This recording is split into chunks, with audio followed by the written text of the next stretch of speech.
The bonding fire had been burning since sundown. Rena Voss stood at the entrance of the great hall of Asheville Keep, dressed in the white ceremonial gown they had laid out for her that morning. White for purity, white for new beginnings, white for the future that stretched ahead of a woman claimed by her true mate. She had pressed the fabric between her fingers when she first put it on, feeling the softness of it, thinking of all the times Calder had told her that the moment she wore this dress would be the best night of his life. That was 3 months ago. Now, standing at the threshold with 500 wolves watching her walk forward, Rena could feel something had already broken before she even took her first step. It lived in the silence, in the way certain eyes slid away from hers as she passed, in the way Elder Bryn was not smiling the way she always smiled, in the way Calder Asheville, Alpha of the 5 Borders, lord of every territory from the Ridgestone Mountains to the Saltmarsh Coast, was not looking at her. He was looking at the ground. Rena kept walking. Her chin was up. Her steps were even. She had learned long ago that dignity was the only armor a woman with no family name could afford, and she wore it now like she wore the white dress, carefully, deliberately, because she knew it was all that stood between her and whatever was coming. The bonding fire crackled at the center of the hall. Ancient wood, soaked in pine resin and moon water, burning silver and gold in turns. It was the most sacred flame in Asheville tradition, lit only for the binding of mates. When 2 bonded wolves pressed their hands over that fire together, the magic of the mate bond sealed itself into the flame and rose into the sky as smoke the entire kingdom could see. Every wolf in this hall had come to witness that smoke rise. Rena reached the inner circle and stopped before the fire. She looked across it at Calder. He was as beautiful as he had always been. Tall, broad-shouldered, with a jaw like carved stone and eyes the color of deep amber that had once looked at her with a warmth that made her feel like the only person in any room. She had fallen in love with those eyes before she even fully understood what falling meant.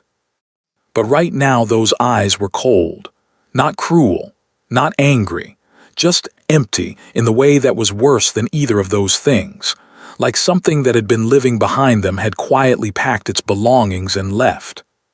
"Rena Voss," Elder Bryn said, and her voice was the sound of a door closing. "Daughter of no house, you have been presented before the 5 border packs as the claimed mate of Alpha Calder Asheville. Do you accept this bond freely and without coercion?" "I do," Rena said. Her voice did not shake. The elder turned to Calder. And that was when the world fell apart. Calder raised his head. He looked at Rena for the first time since she had entered the hall, truly looked at her, and she saw something flicker in his eyes, something that might have been pain or guilt or the ghost of the man she had loved. It was there for only a moment. Then it was gone, pressed under by something colder and more final. "I do not accept this bond," he said. The hall went so quiet Rena could hear the fire breathing. "I reject the claim," Calder continued, each word falling like a stone dropped into deep water. "Rena Voss carries no bloodline worthy of the Asheville name. She carries no legacy that my wolves can be proud of. She is," he paused, and for just 1 second his jaw tightened and she thought she was sure she saw his hand tremble at his side. "She is worthless to this throne." Worthless. The word moved through the hall like a wave. She heard gasps. She heard a woman sob quietly somewhere near the back. She heard the low, restless sounds of wolves shifting and stirring, the way a pack moves when something deeply wrong has just been spoken aloud. Rena did not move.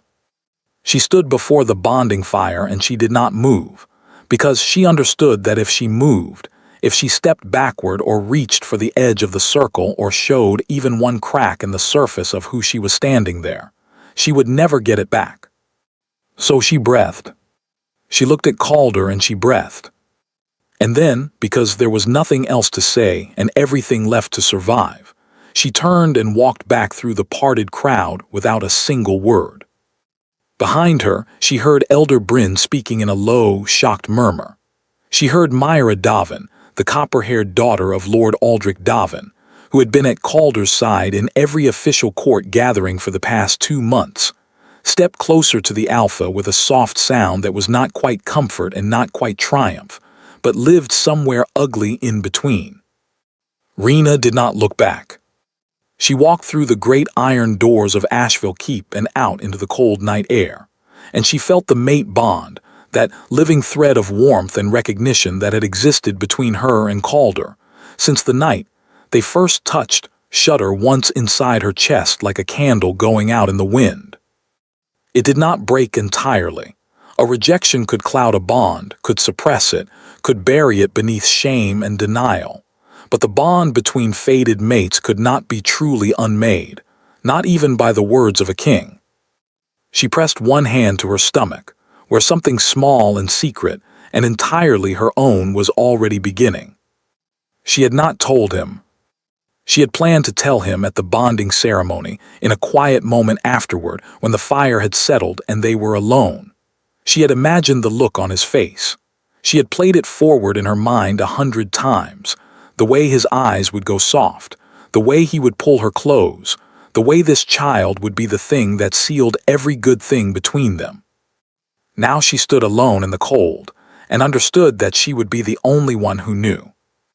The wilderness opened ahead of her, dark trees, cold stars, a road that led away from everything she had built her hopes on. She had been given exile provisions, a half-filled traveling sack, a thin cloak, a handful of coins that would last perhaps a week. A guard had set them at the outer gate without meeting her eyes. She took them, she wrapped the cloak around her shoulders, she began to walk. She was 23 years old, she was pregnant, she had nothing and no one. She walked anyway. 3 days into the forest, Rena almost died for the first time.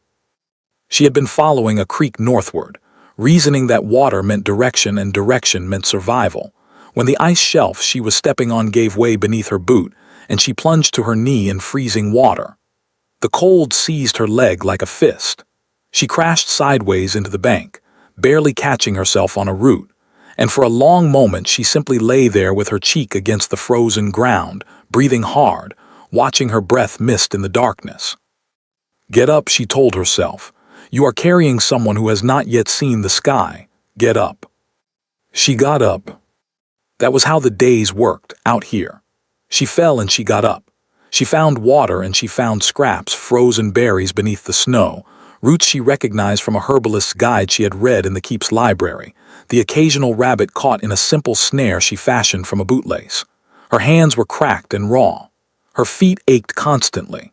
Every morning she woke colder than she had gone to sleep, and every morning she reminded herself of the heartbeat that was not yet hers alone, and she moved. She thought about Calder constantly and tried not to. She thought about the way he used to find her in the lunar gardens after his council meetings, leaning against the doorway with that almost smile that was only ever for her. The way he had once spent an entire afternoon teaching her the Asheville star charts because she had offhandedly mentioned she didn't know them. The way he had told her, his mouth against her hair, his arms tight around her shoulders, on a night when the moon was full and the whole world felt like it was holding its breath, that she was the only person he had ever truly trusted. "She is worthless to this throne." She turned the words over and over like stones in her hands, trying to find the man she had loved inside them. She could not.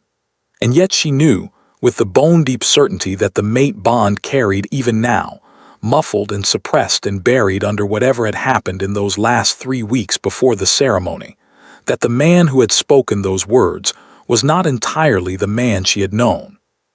Something had changed in him, gradually and then suddenly, the way a fire goes from warmth to ash.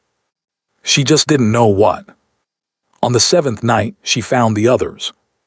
She had smelled them before she saw them.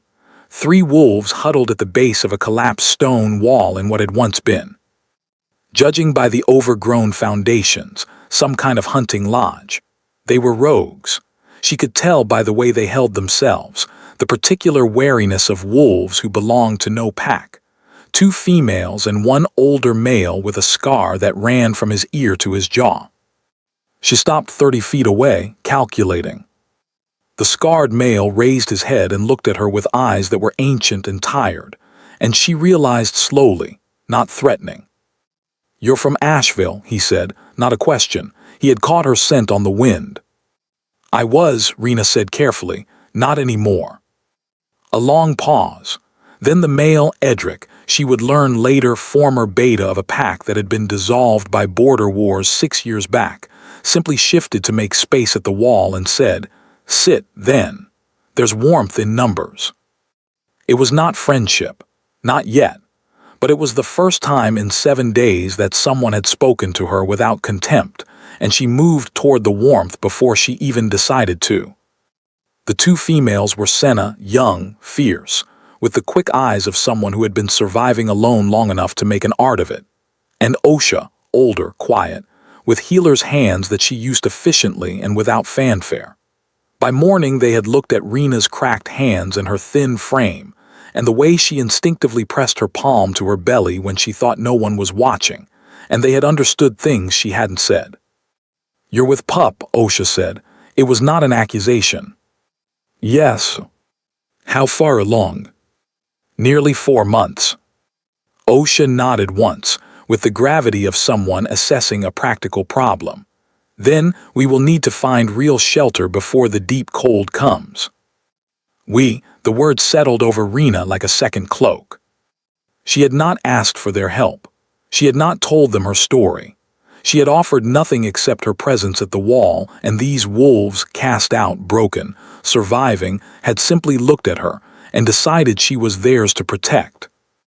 In the dark of that ruined lodge, pressed between Senna's warmth on one side and the stone wall on the other, Rena felt something she had not let herself feel since the ceremony. She felt grateful to be alive. They found the temple on a morning when the mist hung so low it erased the treetops. Edric had been tracking a deer trail northward when he came across the ruins, a circular structure, walls still mostly standing, carved from granite that had been old before anyone living could remember. Rena stepped through the collapsed doorway behind him and stopped. She knew immediately what this place was. The carvings, 5 wolves running beneath a crescent moon, repeated in a band around the interior walls. A central altar carved from the same pale granite, worn smooth by centuries of use.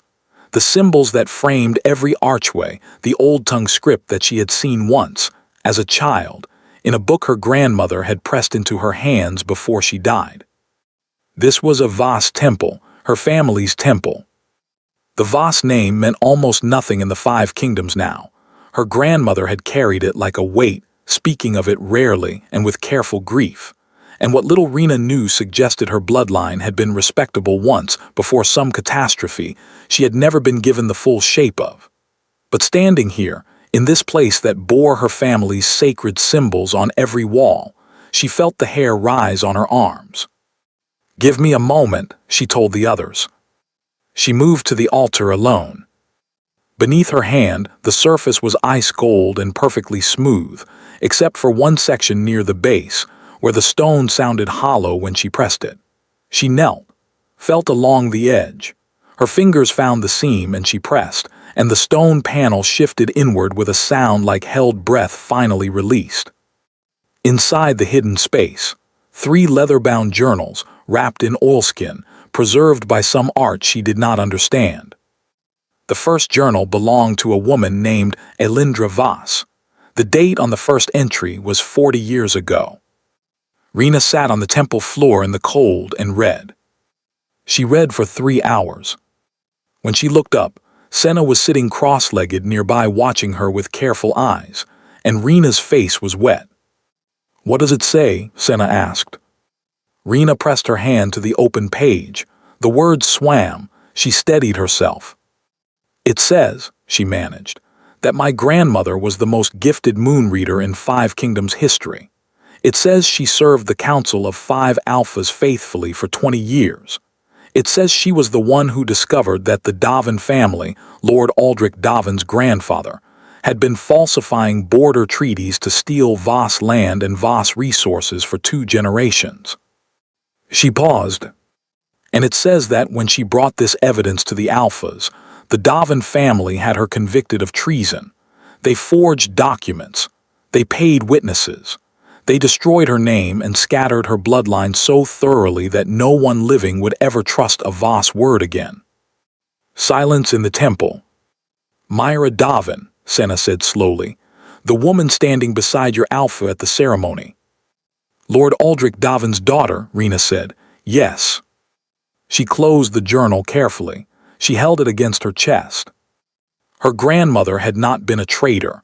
Her bloodline had not been worthless.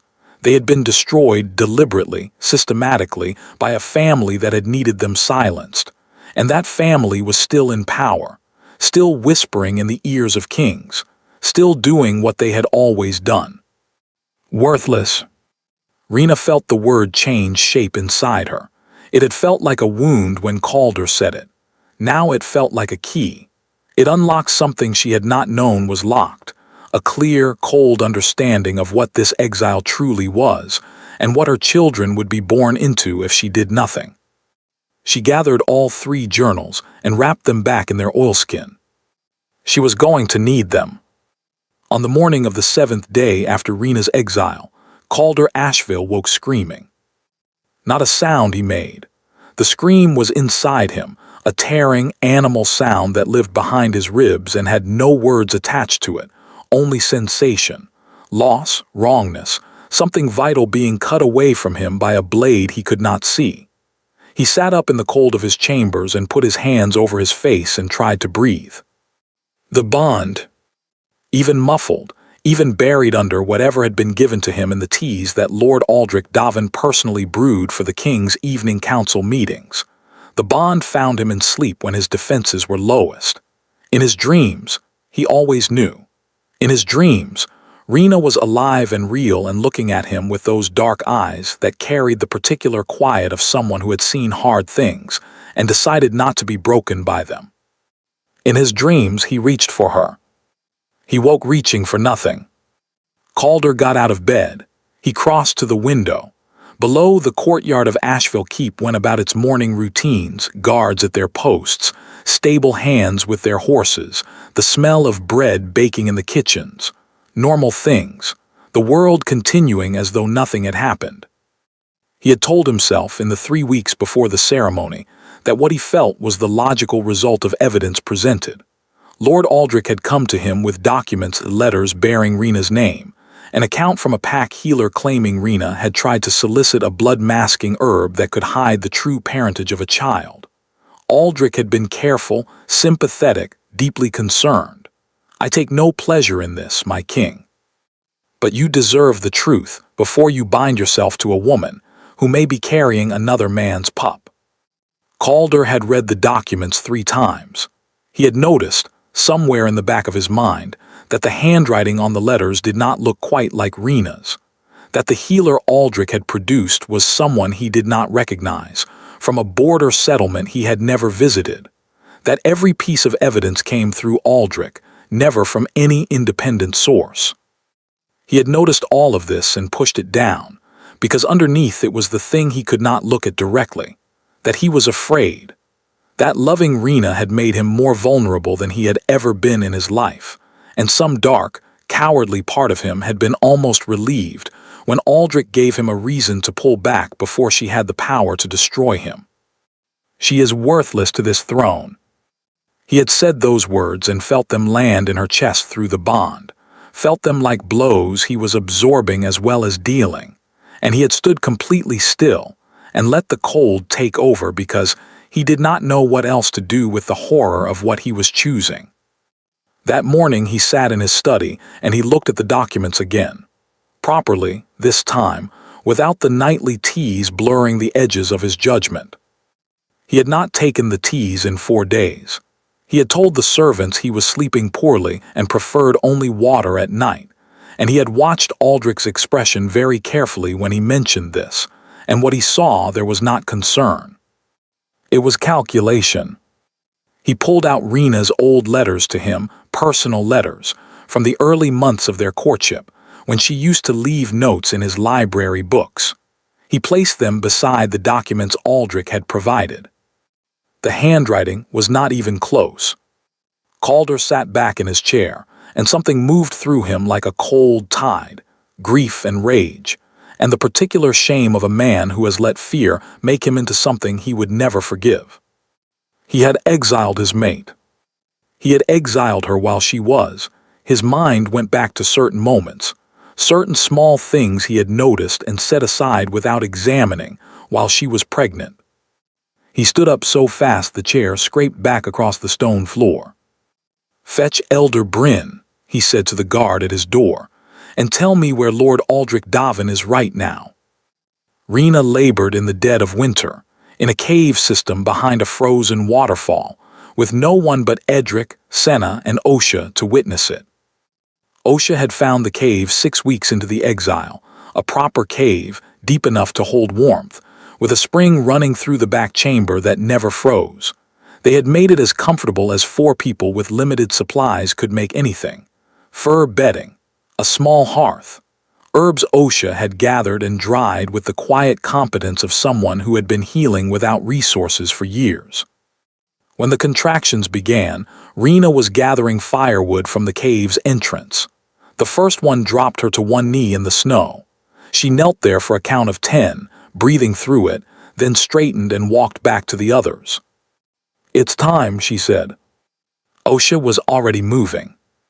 The next 12 hours were the hardest thing Rena had ever survived, and she had survived a lot. She did not scream for most of it, not because she was trying to be brave, but because screaming would not help, and she needed every piece of herself focused on the work of this. But in the deepest part of the labor, when the pain crested beyond anything she had been able to prepare for, she did make a sound, a long, raw, open sound that was not quite human and not quite wolf and came from somewhere below language. Senna gripped her hand on one side. Osha murmured instructions in a low, steady voice. Edric stood at the cave entrance with his back turned, keeping watch, and she could see from the set of his shoulders that he was shaking. She thought of Calder once, and it was not with love, it was with a cold, furious clarity. "You should be here," she thought. "You should be carrying some of this." And then the thought was swept away by a wave of effort that asked everything she had. The first child came just before midnight. Rena heard Osha make a sound she had never heard from the older woman before, a sharp inhale, almost frightened. She looked down. The pup was a girl, dark hair, already visible in the new skin.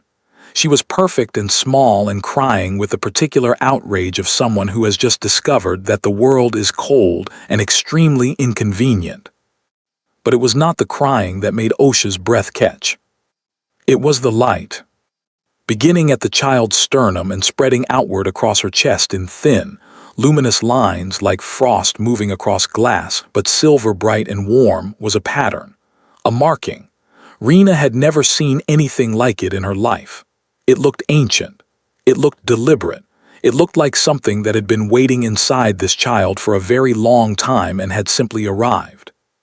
"What is that?" Senna breathed. Before Rena could answer, the second contraction hit. The second child, a boy, bigger than his sister, with his mother's jaw and a pair of lungs that announced his arrival without any hesitation, came 40 minutes later. He too bore a marking, this one across his left shoulder and down his arm, a pattern of interlocking symbols that pulsed once with gold light before settling into a soft glow that made the cave walls look like sunrise. The moment both children drew breath in the same room, something happened that none of them had words for.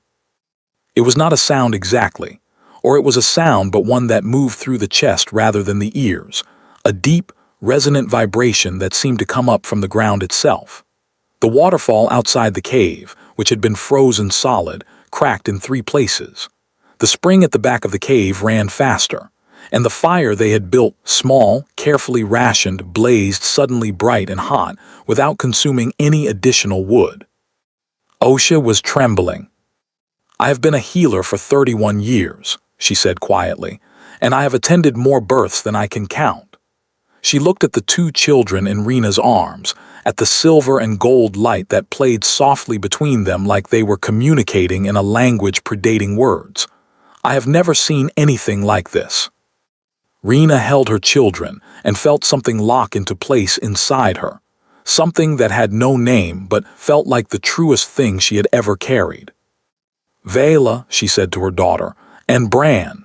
She looked at her son and then up at the cave ceiling as if she could see through it to the sky. "You are going to change everything." She did not know how right she was. Far away, across 2 mountain ranges and a frozen river, in 5 separate keep halls belonging to the 5 most powerful alpha bloodlines on the continent, wolves woke from sleep with their hearts pounding. Pack leaders stumbled to their windows and looked at the sky without knowing why. Children cried. Old wolves pressed their hands to their chests and felt something they had not felt in generations. A presence, a recognition, an alarm sounded in the marrow of the world. And in the throne room of Asheville Keep, every candle in the hall lit simultaneously, without a hand or a spark or any reason at all. Calder had not slept in 4 days. He sat in his war room with Aldrich Davin's documents spread before him, alongside every letter Rena had ever written to him, alongside testimony he had gathered, quietly, carefully, from servants and guards who had interacted with Aldrich's household in the months before the ceremony. And the picture it assembled was damning in a direction he had not expected. Elder Bryn sat across from him, her weathered face carefully still. "Lord Aldrich forged the documents," Calder said. "It was not a question anymore." "There is little doubt," Elder Bryn confirmed. "I have spoken with the healer he produced as witness. The woman is from a Davin border village. She was paid. She is willing to recant now that she understands the severity of what she participated in." "And the teas?" Bryn's expression shifted. "I had the kitchen stores tested by an independent healer this morning." A pause that carried weight. "There was a compound in the dried herbs Lord Aldrich donated to the keep's evening supply. A compound that, used over several months, affects the clarity of instinctive judgment. It does not control behavior directly. It simply quiets the parts of the mind that question evidence and amplifies doubt." Calder was quiet for a very long time. "So I was drugged," he said. "You were," Bryn said gently. "But my king, I say this with respect and with genuine care for you, the compound works by widening cracks that already exist. If there was no fear there, no pre-existing wound, it would have had little effect." Calder looked at his hands. He thought of his father, who had loved a woman who destroyed him. He thought of the way he had spent his entire adult life learning not to need anyone too much, holding every person he valued at a distance that felt like safety, and was actually just loneliness with better armor.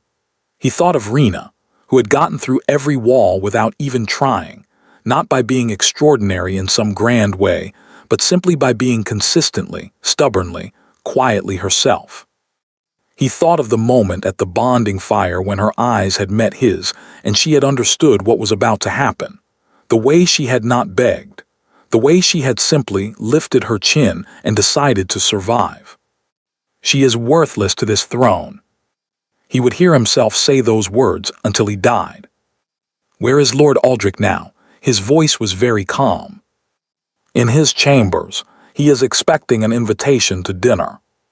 Calder stood. "He will receive something else entirely." He turned toward the door, then stopped. "Bryn, I need every tracker we have assembled and moving within the hour. I need to find her." Elder Bryn rose to her feet, and for the first time since the ceremony, she looked at him with something other than carefully controlled disappointment. "I had them standing ready," she said, "from the moment you first asked me to come here." 3 floors below, Myra Davin sat in her guest chambers and read the letter she had received from her father that morning.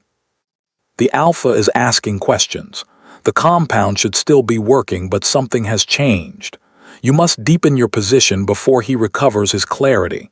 Use whatever means you have." Myra set the letter down. She pressed her lips together. She had not been ignorant of what her father was doing.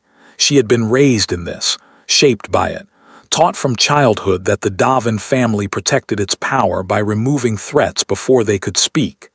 She had gone along with it because going along was what she knew how to do. But she had been at the bonding ceremony.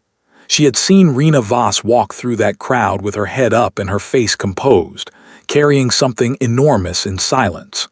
She had seen Calder speak those words, and she had felt, under all the triumph she had prepared herself to feel, something much colder.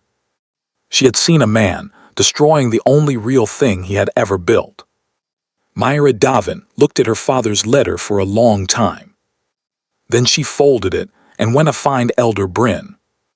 Word moved through the 5 kingdoms the way wildfire moves, faster than anyone who starts it intends. It began with the wolves who had woken that night, those who had felt the pulse from nowhere, the presence that cracked their sleep and left them standing at their windows in the dark, wondering. They spoke of it first in private, then in pack meetings, then at border councils where representatives from multiple bloodlines gathered. Everyone who had felt it carried the same description, like a door opening that had been shut for 100 years. Like something breathing that had been held underwater and finally broke the surface. The old wolves, the historians, the elder keepers, went very pale when they heard this, because there was only one event in the recorded memory of the 5 kingdoms that could produce a sensation like that. The birth of a moon-marked child. Not just rare, vanishingly rare.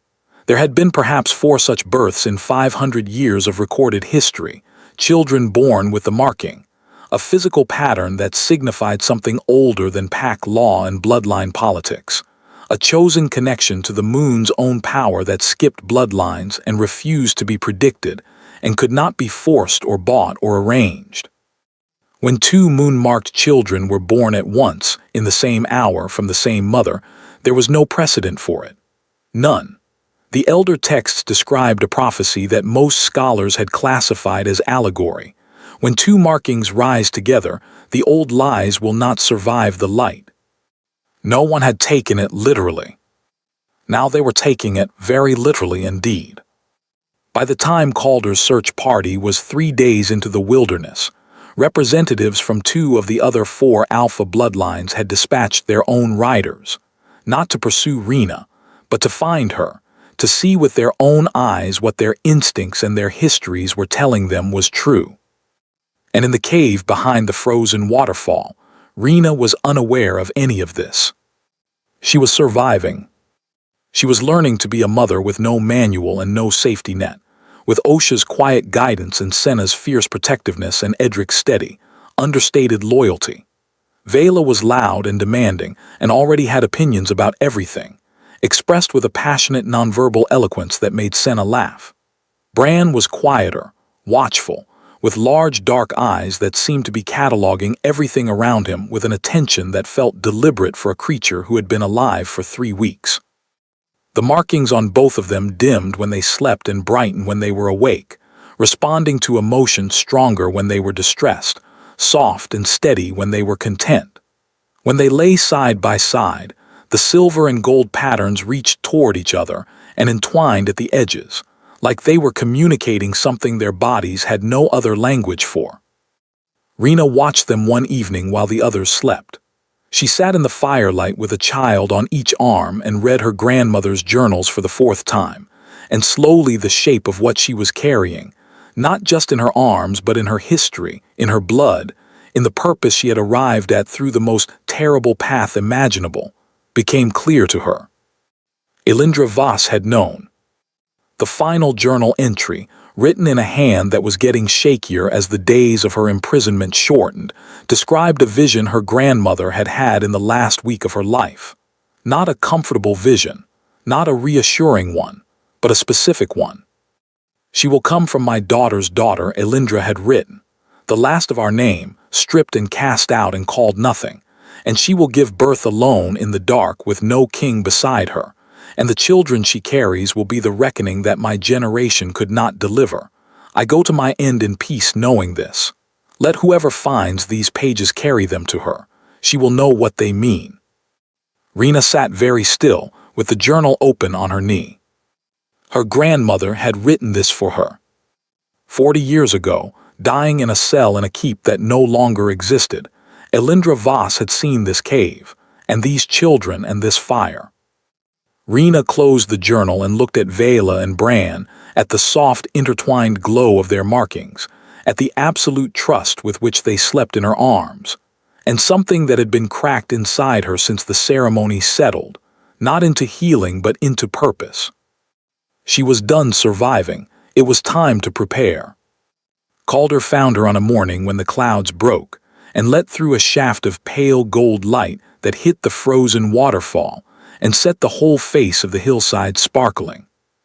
He almost missed it. The cave entrance was invisible unless you knew where to look, hidden by an overhang and a curtain of ice-draped roots, and he would have passed by if his wolf had not stopped him. Not with thought, just with feeling. A sudden absolute stillness in his chest, like a compass needle swinging north. She is here. He stopped. He raised a hand and his search party stopped behind him. He stood very still and let himself breathe. Then Edric appeared from behind the waterfall, and every tracker in Calder's party tensed, and Calder said quietly, "Stand down," and walked forward alone. Edric watched him come with the flat assessment of a man who has seen enough of the world to be unimpressed by alpha titles. "She knows you're here," Edric said. "She asked that I tell you she will come out but you may not come in." Calder nodded. He waited. When Rena emerged from behind the waterfall, the first thing he felt was the bond, not muffled now, not buried under weeks of compound-laced tea, but raw and immediate and devastating in both directions, carrying everything she had felt and survived in the past months flowing into him before he had any defense against it. The cold, the hunger, the fear she had never let herself show, the loneliness of a woman lying awake in a cave with new life moving inside her and no one to tell. And underneath all of it, buried deep but not gone, love, furious and hurt and exhausted and entirely, stubbornly alive. He nearly went to his knees from the weight of it. Rena stood 10 feet away and looked at him.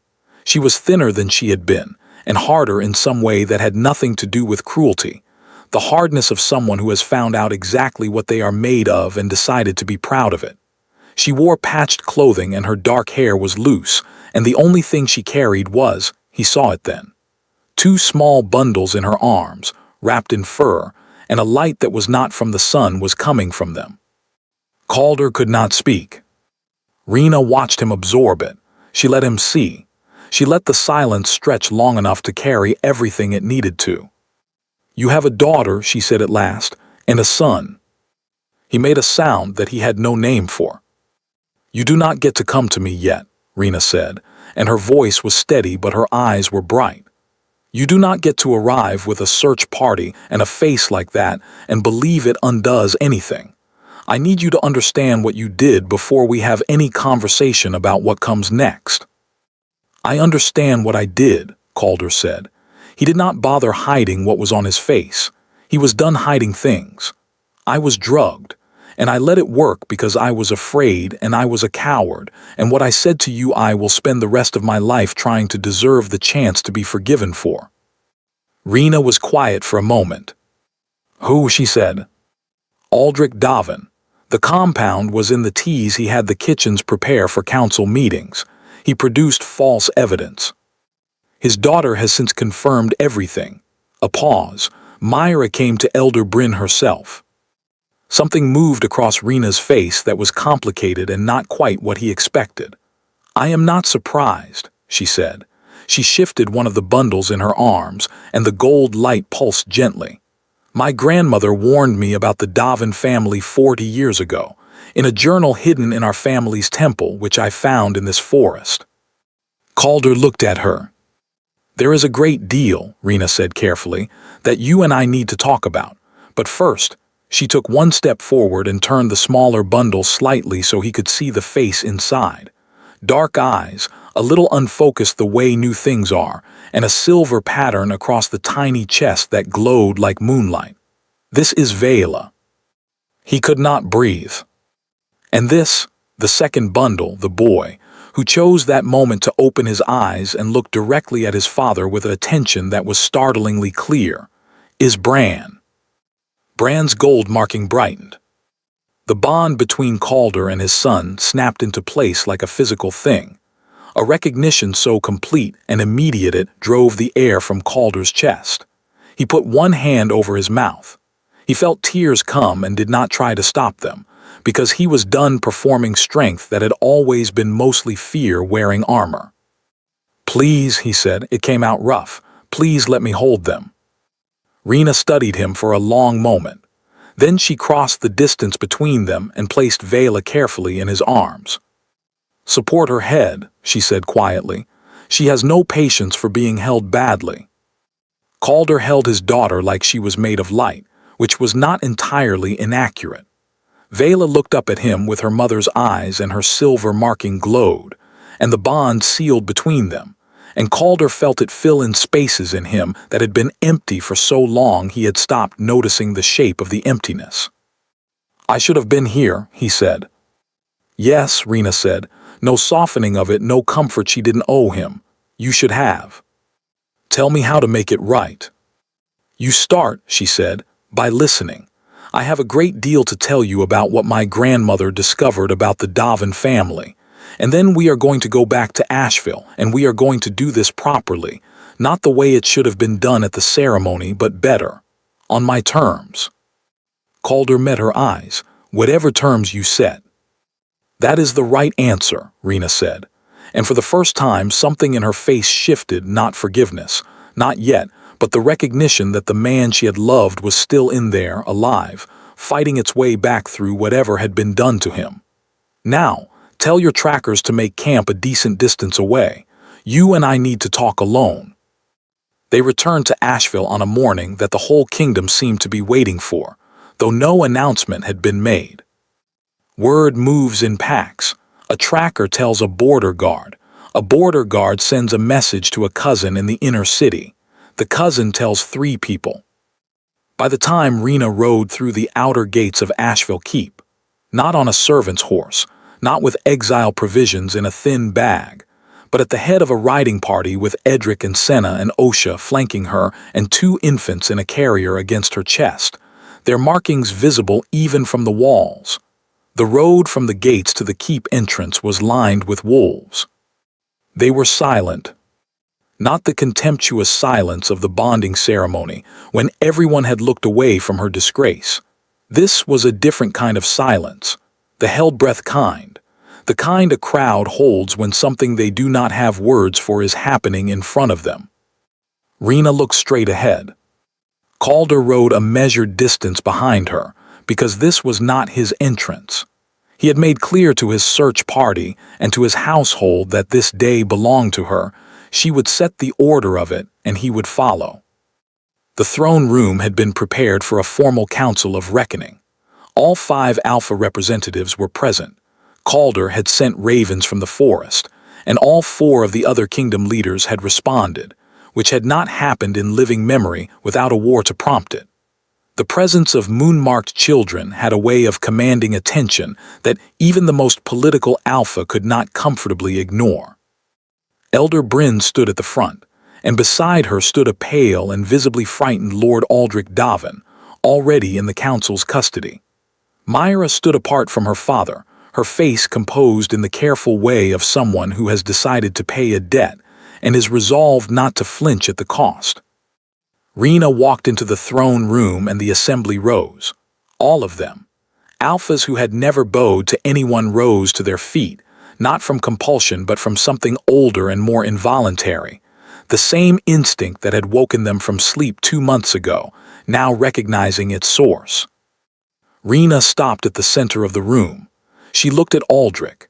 He looked back, and what she saw in his eyes was not quite regret and not quite fear, but something between them that recognized it had run out of road. "You destroyed my grandmother," she said. The room was so quiet her voice carried without effort. "You forged her conviction. You scattered her family so thoroughly that her granddaughter grew up with nothing, no name, no history, no protection. You did it to protect a lie your own grandfather built." She tilted her head slightly. "And then you tried to do it again to me, because the Voss bloodline still frightened you even when you thought it had nothing left." Aldrich said nothing. "I want the council to know," Rena continued, turning now to address the assembled Alphas, That I do not carry my grandmother's journals as a weapon. I carry them as evidence. There is a difference. The Davin land and treaty falsifications are documented in detail. The forged witness testimonies from 40 years ago are documented. The compound used on Alpha Calder over 6 months. She did not look at Calder as she said this, though she felt his presence at the edge of the room, is documented. She reached into the satchel at her side and drew out the 3 oilskin-wrapped journals and set them on the council table.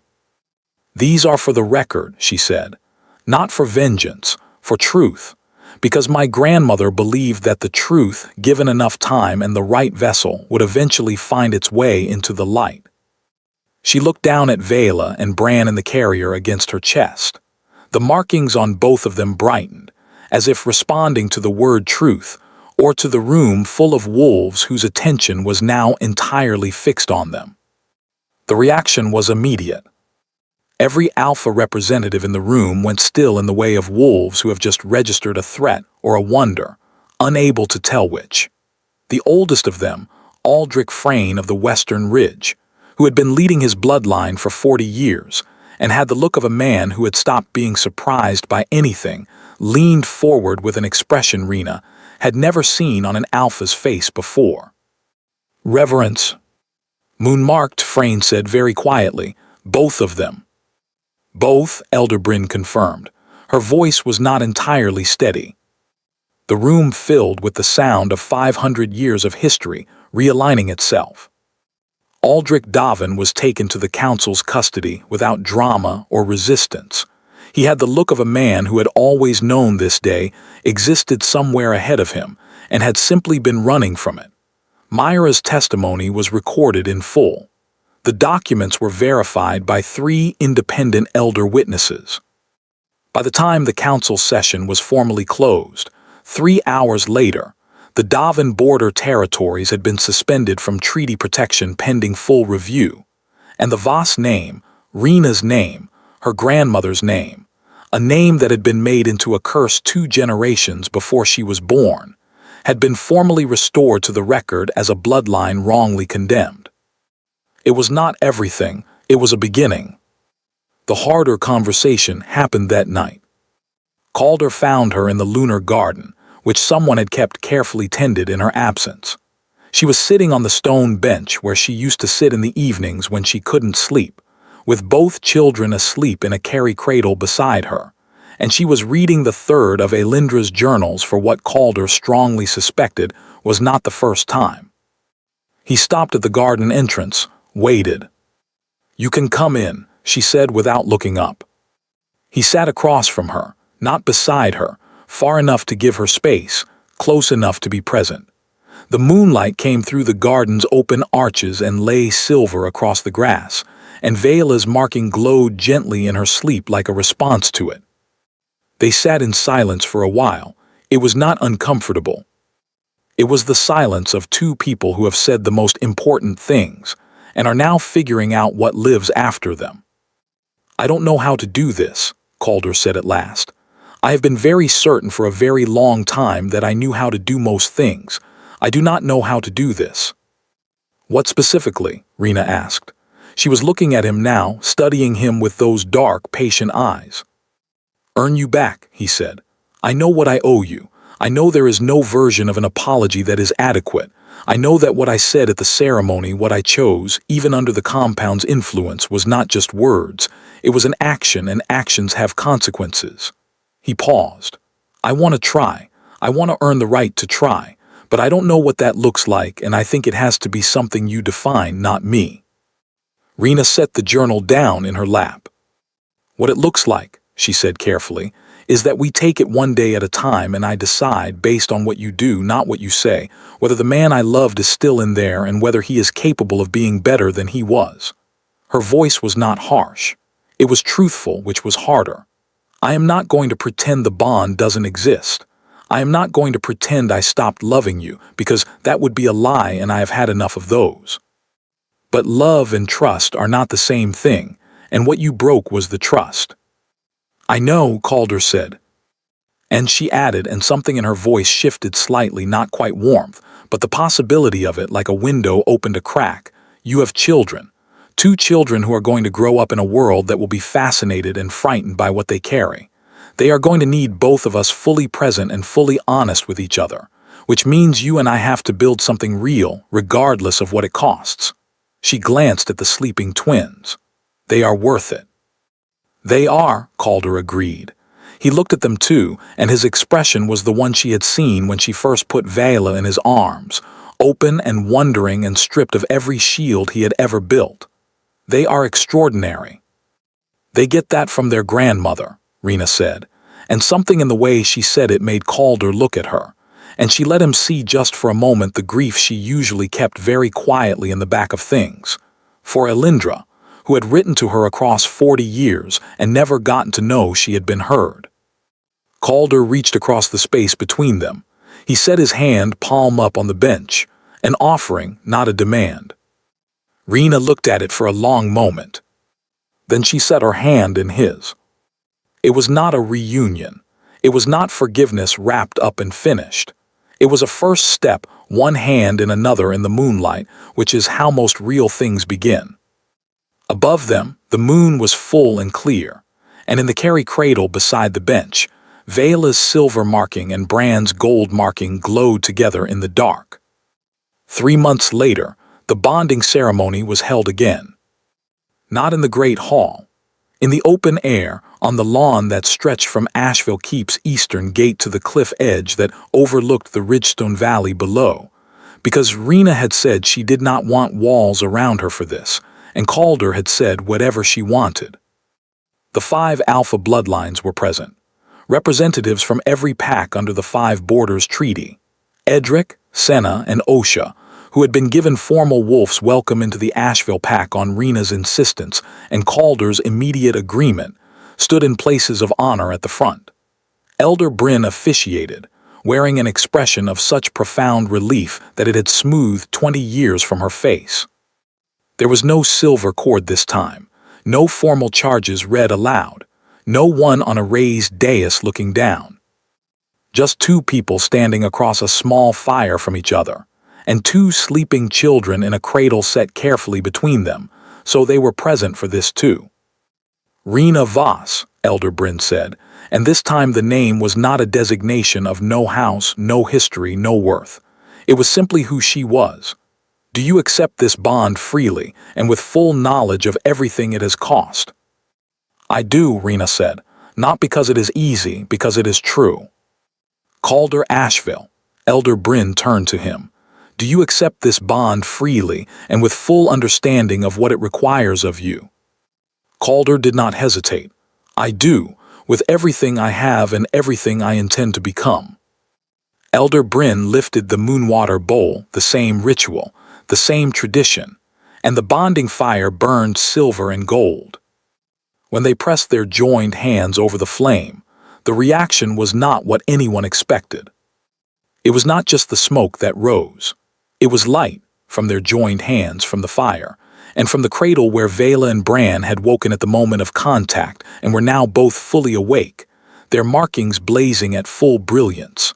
Silver and gold together, brighter than the fire, brighter than the moon overhead, rising into the pre-dawn sky like a second dawn starting from the wrong direction. Every wolf in the 5 kingdoms who had felt that pulse 3 months ago, the crack of something opening, the door that had been shut for 100 years swinging wide, felt it again now. Stronger, complete. The old wolves wept. They knew what it meant. The young wolves reached for each other, pulled together by something they didn't have names for yet. Pack leaders who had been in territorial disputes for years looked at each other across council rooms and felt the petty weight of their arguments suddenly lighten. It was not magic exactly. Or it was magic, but the ordinary kind, the kind that happens when the truth is finally spoken loud enough that the lies around it simply can't hold their shape. In the years that followed, people would point to that morning as the moment things began to change. They would argue about which part mattered most, the light, the treaty reforms, the restoration of the Voss bloodline, the exposure of the Davin falsifications. They would tell the story differently in different kingdoms, emphasizing different details depending on what they needed it to mean. But people who had been there, who had stood on that lawn and felt that light move through them, did not argue about it. They simply said, "I was there when it happened. I saw the children. I felt it in my bones." Vela and Bran grew up knowing the full shape of their history. Rena made sure of it, not to burden them, but to arm them. She read them Elindra's journals by firelight when they were old enough to understand. She took them to the temple in the northern forest every year, so they would never forget where they came from or what it had cost to survive. She taught them that power was not the absence of suffering, but what you chose to build from it.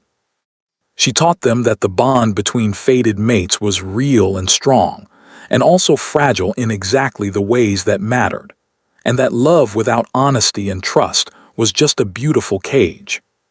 She taught them, most of all, that the Voss name meant something, that it had always meant something, that it had survived fire and exile and deliberate destruction, because truth has a way of waiting, patient as stone, for the right person to carry it into the light.